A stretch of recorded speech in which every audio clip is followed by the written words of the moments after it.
Crazy family drama.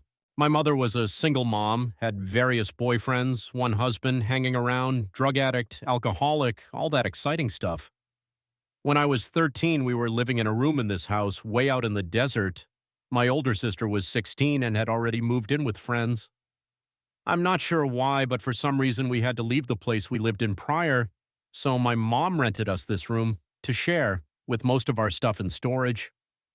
I didn't know the man we lived with. I think his name was Mike, but I could be wrong. My mom pretty much just came up to me one day and said, "We're moving." And that was that. Anyway, after we had been there about a week or so, I was home one day and my mom was laying on the couch in our room, and she seemed to be slipping in and out of consciousness. I kept trying to wake her up, but she was completely out of it, so I went to go call an ambulance. We didn't have a phone in our room, so I went to the living room to use the phone. Mike was on the phone, so I asked if I could use the phone. There was an emergency, my mom was sick, and I need to call an ambulance. He ignored me at first and then got annoyed with me, wouldn't let me use the phone. So I took off on foot down to the nearest grocery store, probably the equivalent of several city blocks, and used the payphone.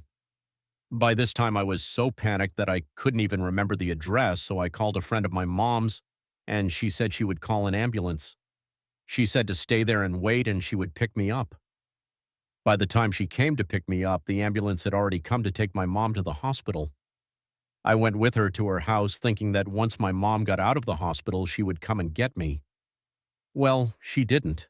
She left the hospital against medical advice and, to my knowledge, did not contact her friend. To this day, I honestly don't know what was wrong with her.